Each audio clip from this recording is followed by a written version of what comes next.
बोलताय काय तुम्ही? तुमचं तुम्हाला तरी कळतंय? मीरा, दिस इज टू मच. तुम्ही नक्की शुद्धीत आहात ना? पूर्ण शुद्धीत राहून बोलतोय मी.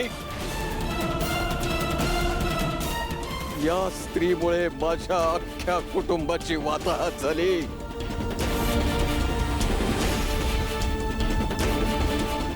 मीरा, याच बाईने तुझ्या आईला जिवंतपणी जाळून ठार मारलं.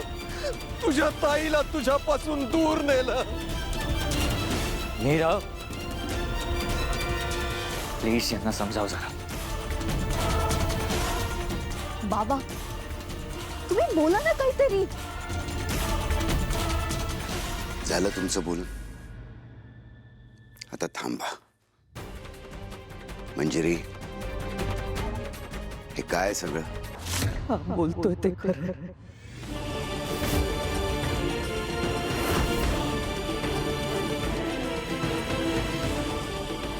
पण ते पूर्ण सत्य नाहीये.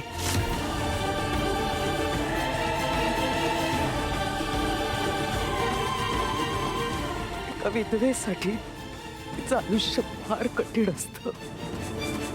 समाजाच्या वाईट नजरांपासून स्वतःला वाचवण्यासाठी मी देवाच्या कार्यात मन रमवायचं ठरवलं.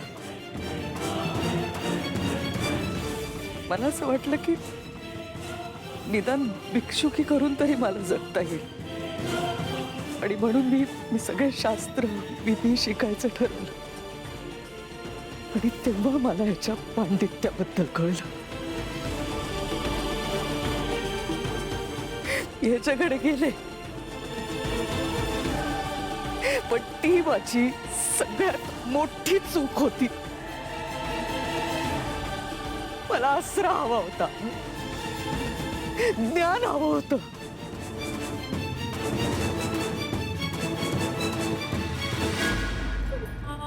पण या माणसाने माझ्या असहाय्यतेचा गैरफायदा घेण्याचा प्रयत्न केला. दादासाहेब,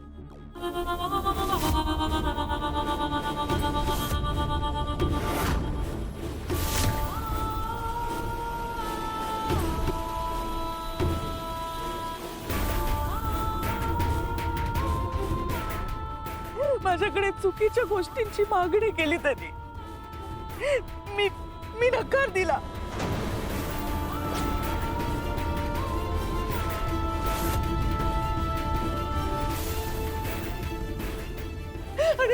आणि त्या दिवशी याचा पुरुषी अहंकार दुखावला गेला म्हणून हा आज इथे येऊन माझ्यावरती नाही ते आरोप करतोय. असत्य. दादांत खोटं बोलते ही बाई. हेच खरंय, हेच सत्य आहे. नीच, कपटी, लंपट आहेस तू, लंपट.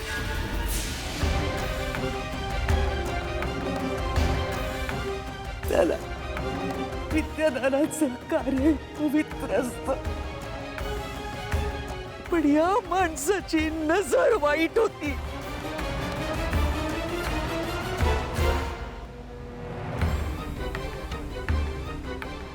तर मला जेव्हा याचा हेतू कळला तेव्हा मी तिथून पळून जायचं ठरवलं. मी निघाले पण होते, पण तेव्हा मी पाहिलं की याच्या घराला आग लागली होती आणि याची बायको त्या आगीत जळत होती.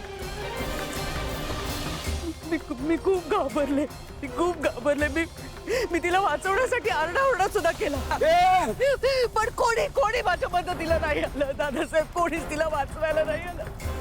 मी खूप घाबरले.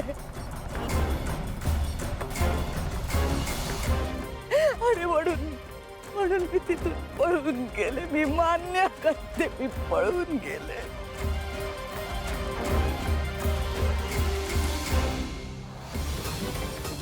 कारण त्या जीवाला असं आगीत जळताना बघून मी नाही सहन करू शकले ते सगळं. दादासाहेब,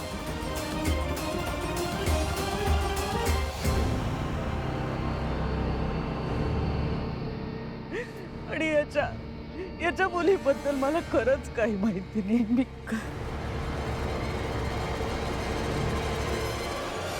दादांत खोटं बोलते ही.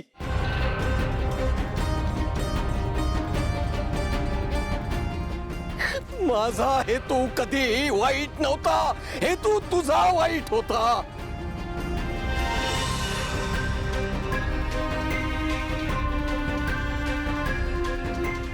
पण मला ते कळेपर्यंत माझं अवघं आयुष्य होरपळून गेलं.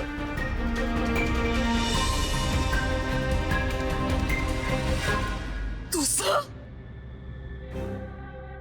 आयुष्य माझं होरपळलं. तुझ्या तावडीतून सुटले पण हलाखीचं जीवन माझी पाठ सोडत नव्हतं. कुठे जाऊ, काय करू, कोणतीच वाट सापडत नव्हती. आणि मग महागौरी मातेच्या कृपेने मी तुमच्या अनाथ आश्रमात आले. तिकडे मला काम मिळालं. पोटाला अन्न आणि सगळ्याला आधार मिळाला. तिकडेच आपली भेट झाली दादासाहेब. तुम्ही माझ्या आयुष्यात देव बनून आलात, नाही तर माझ्या आयुष्याचं वाटोळं झालं असतं.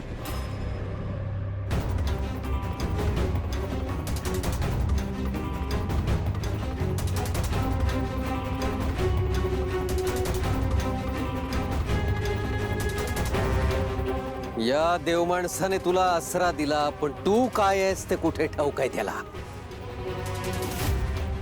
या घराचा घात करायला आलेस तू.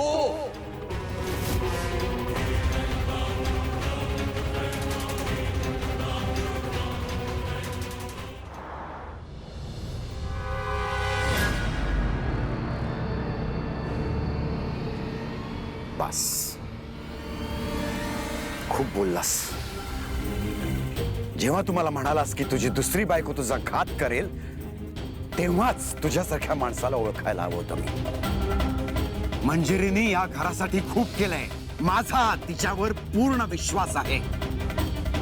विद्या मागायला आलेल्या एका असहाय्य स्त्रीकडे बघण्याची तुझी नजर इतकी वाईट असेल असं मला कधीच वाटलं नव्हतं. मीरा, तुझ्या बाबांना सांग, ह्यापुढे मी माझ्या आईबद्दल एकही शब्द ऐकून घेणार नाही. ऐकावं लागेल.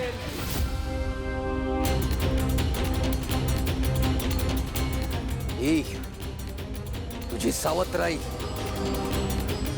फार धूर्त आहे. माझ्याकडे विद्यार्जनासाठी आली होती. स्वतःच्या सौंदर्याने मला सतत आकर्षित करायचा प्रयत्न करत होती. तिला वाटत होतं एखाद्या बेसावत क्षणी माझा पाय घसरेल, मी बळी पडेल आणि सगळी विद्या तिला देऊन टाकेल. पण विद्या मिळवायला आचरण पवित्र आणि हेतू शुद्ध असावा लागतो. हिला हिच्या कुटील स्वार्थासाठी विद्या हवी होती.